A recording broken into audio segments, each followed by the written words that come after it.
Then the assassin appeared. He emerged from behind the trunk of the tree of knowledge. The murderer of God was a haunted figure, horribly emaciated with strange eyes, so dark, so full of brooding. The assassin was nervous, his movements uneasy. He walked with a limp. He had a stoop. His body was made of rusting copper. His eyes were topaz stones of uncanny appearance. His leading foot made loud crunching sounds as he trudged through the newly fallen snow, while his limping foot dragged awkwardly behind him. "Who are you?" the assassin asked Woodman in a voice so strange that voice didn't seem the right word for it. The assassin did not wait for an answer. "No, say nothing," he said. "There is no need, no one cares." The assassin shrugged his shoulders. "I suppose you want to know why. Everyone who visits me wants to know that.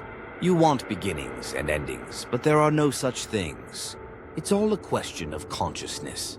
Consciousness emerges when an individual separates himself from his dream. Its death comes when the individual returns to his dream. Why does a man choose to temporarily alienate himself from his dream?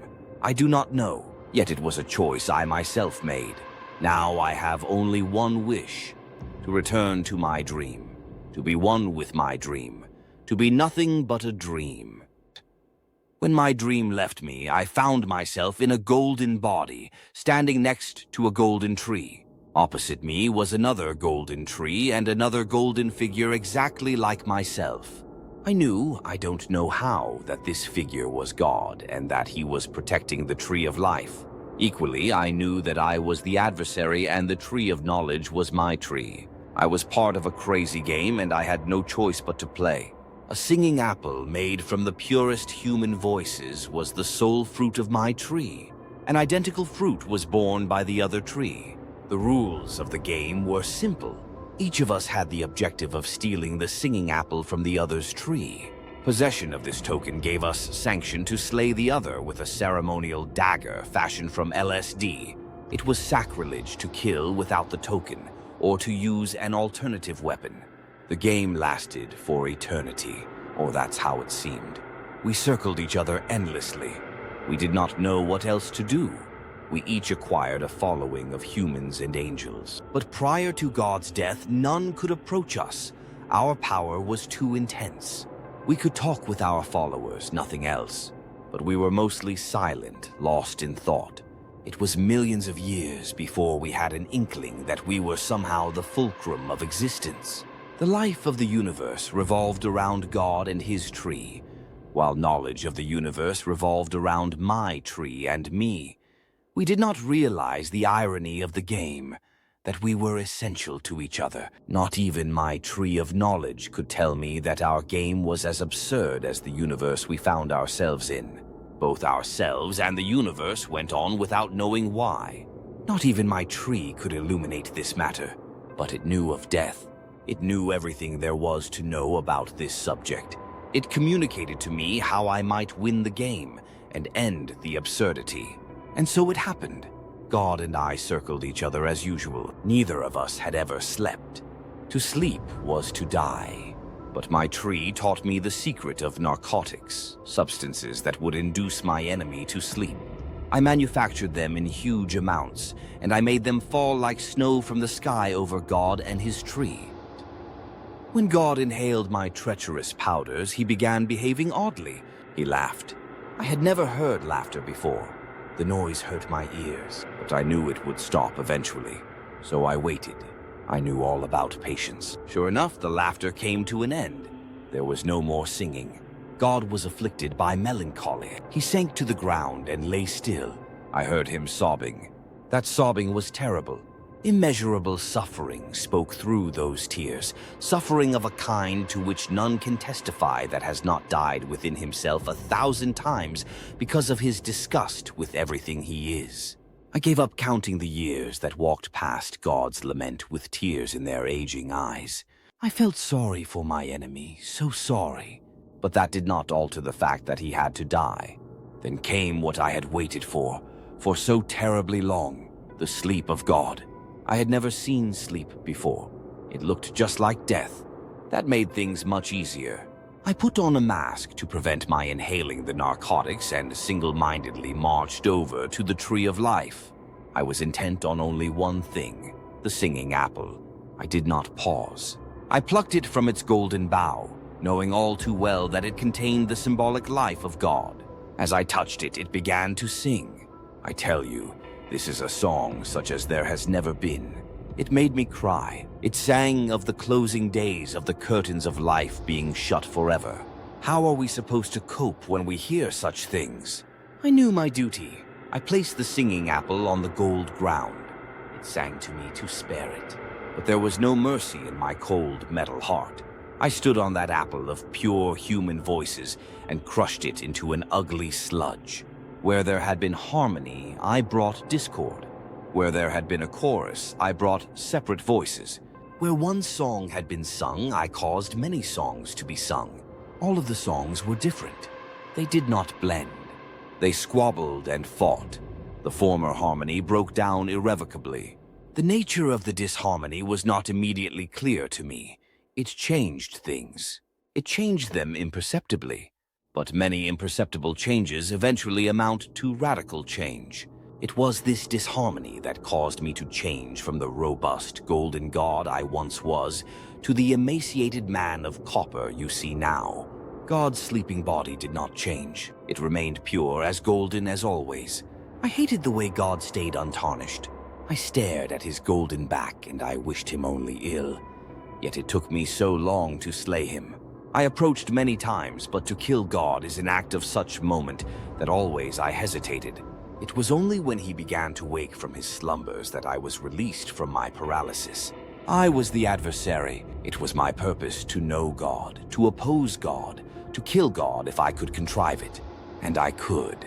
At last I plunged my dagger into the neck of my enemy.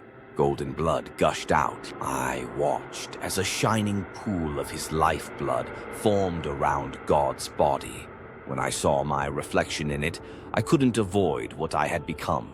By destroying God, I had destroyed myself. I was corrupted. I had undergone anti-alchemy. I was regressing to base metal, and I was dying.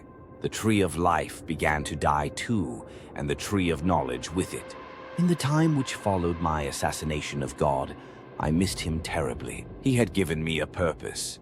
My tears are every bit as real as the tears of his angels. With God dead and his tree of life withered and dying, I came to realize that the universe was dying too. Alone, my tree and I could not sustain it. The highest knowledge has proved the highest doubt, and nothing corrodes quite like doubt. Every fact is denied, every belief scorned. Every theory is shown to be based on fallacy. It is as though one takes a hacksaw and saws one's own legs off. You are from Earth. You know what is happening there. Or you think you know. All you really know is that everything you thought you knew has turned out to be false. It's all fake news. While the tree of life was healthy, the universe was too self-confident to doubt itself. Things were real and solid for no other reason than that they believed themselves to be so. But all of that has changed. Now everything is a victim of my doubt, my tree's inability to be sure that it knows anything. The more it learns, the more it doubts. Everything is in flux. Nothing believes in itself long enough to retain any identity.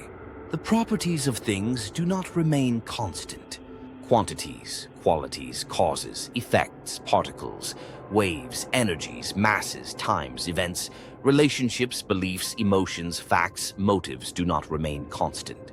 Everything wants to be something else, somewhere else, in a different time. The flux is growing more rapid. Eventually, the universe will be an incomprehensible blur. Nothing will be anywhere at any time in any state. That is the kingdom I am building. I am standing on quicksand and I am sinking. There is no origin. Nothing is true.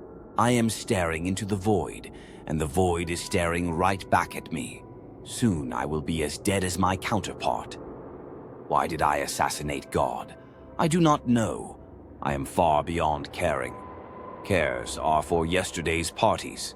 Is there no remedy? Woodman asked. Only if the tree of knowledge and the tree of life are united. United in what? There was no answer. The rusting man of copper lay down on his back and died there and then. The adversary's death was the occasion for unbounded rejoicing by God's host of angels. They formed themselves into a diamond choir with fluttering wings. They became the rarest butterfly, a butterfly that soared out of the golden gates and high into the bluest of skies and headed directly towards the sun. The voice of the choir was as pure as only angels can contrive. The voice was clear water, the dawn, the first breath of the newborn. It was all first things, all untouched things. It was the collective hymen of all the world's maidens. The voice was singular, so singular that it was capable of unique destruction. After 1 hour, the song of the angelic choir had become Apollyon, the biblical destroyer.